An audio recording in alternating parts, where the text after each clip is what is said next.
Hi friends! There was once an Indian king who was a big chess enthusiast.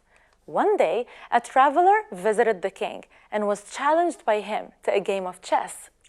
The visitor gladly accepted the king's challenge, for he too was a chess champ. The king offered any reward that his visitor could name if he wins the game. The visitor did not ask for gold or anything expensive. He only asked for a few grains of rice in the following manner. He told the king, "Give me one single grain of rice on the first chess square, 2 grains on the second square, 4 on the third, 8 on the fourth, and so on, so that each square has a double amount of the previous square, until you cover all the chessboard. That's how many rice grains I want as my reward." The king accepted the visitor's request. Easy, a few grains of rice. The king lost the game, but being a man of his word, he ordered a bag of rice to be brought to the chessboard. Then he started placing rice grains according to the arrangement. 1 grain on the first, 2 on the second square, 4 on the third, 8 on the fourth. When doubling a number, we multiply by 2. 2 times 2 is 4, 4 times 2 is 8, 8 times 2 is 16, 16 times 2 32, 32 times 2 is 64. Following this pattern, the king quickly realized that he was unable to fulfill his promise, because if you continue doubling the rice grains, on the 21st square, the king would have had to put 1 million grains of rice. On the 31st square, the king would have had to put 1 billion grains of rice. And finally, on the last square, the 64th square, the last square, the king would have had to put around that many grains of rice. This is a huge number. Can you even read this number? It is more than 18 quintillion grains of rice, which is a lot more than a million, more than a billion, and more than a trillion. Have you heard of a quintillion before? This tremendous amount of rice is sufficient to cover the whole land of India with 1 meter thick layer of rice. It was at that point that the visitor told the king that he doesn't have to pay the debt immediately, but can do so over time.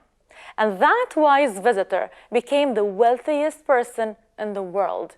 He began with only 1 grain of rice, and he doubled it 64 times. He ended up with this big number. In this math episode, we are going to explore doubling numbers or repeated multiplication.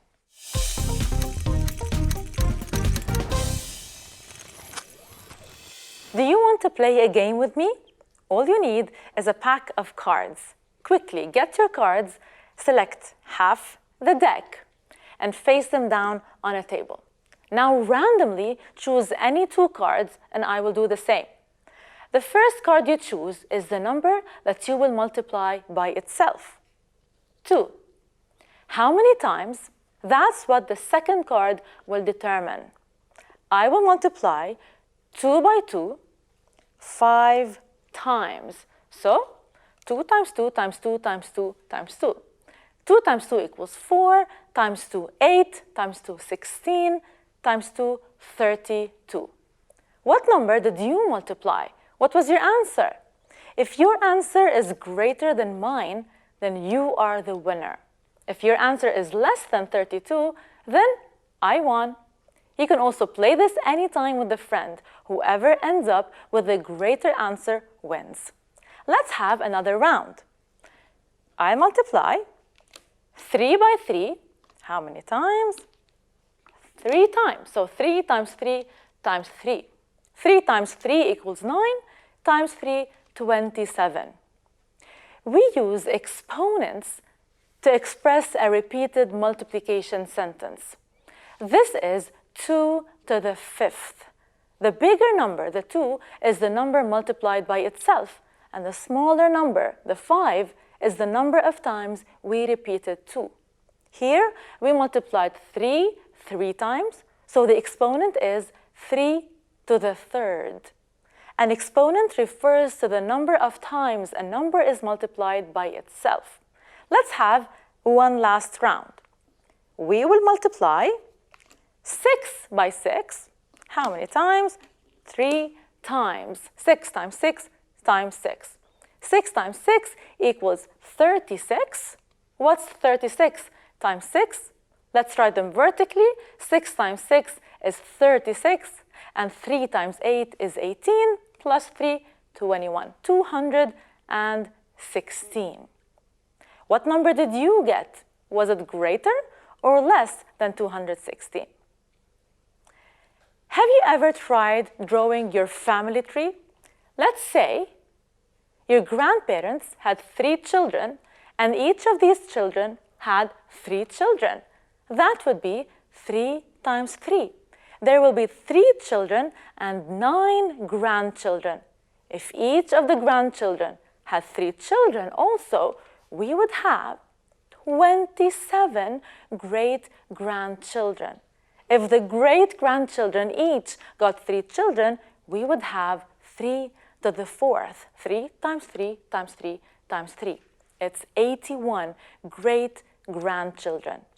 When we do repeated multiplication, we end up with big numbers. What if that new generation also had 3 children each? We would have to multiply 81 by another 3. There will be 243 great-great-grandchildren. What if each person on this family tree had 4 instead of 3 children? How much larger would the family tree be? We would be multiplying by 4 instead. Let's say the grandparents had 4 children, then each of these children had 4 children. That would be 4 times 4.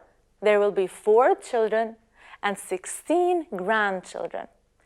If each of the grandchildren had also 4 children, we would have 64 great-grandchildren.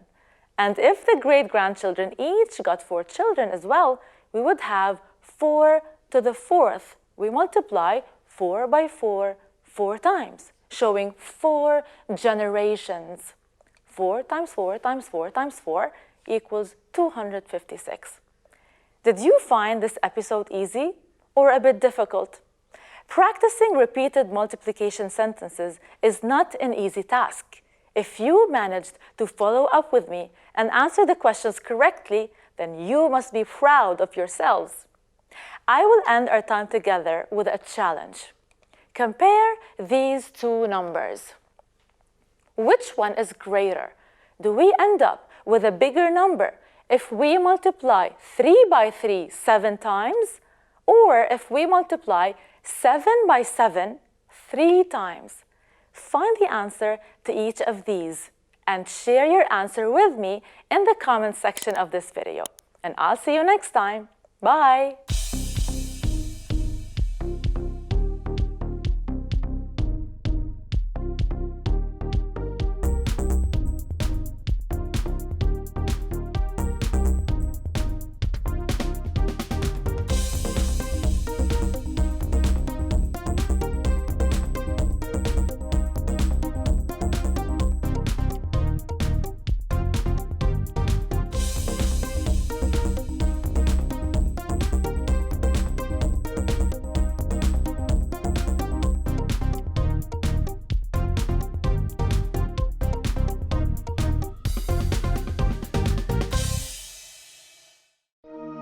لمشاهدة المزيد من الحلقات زوروا سات7 بلس.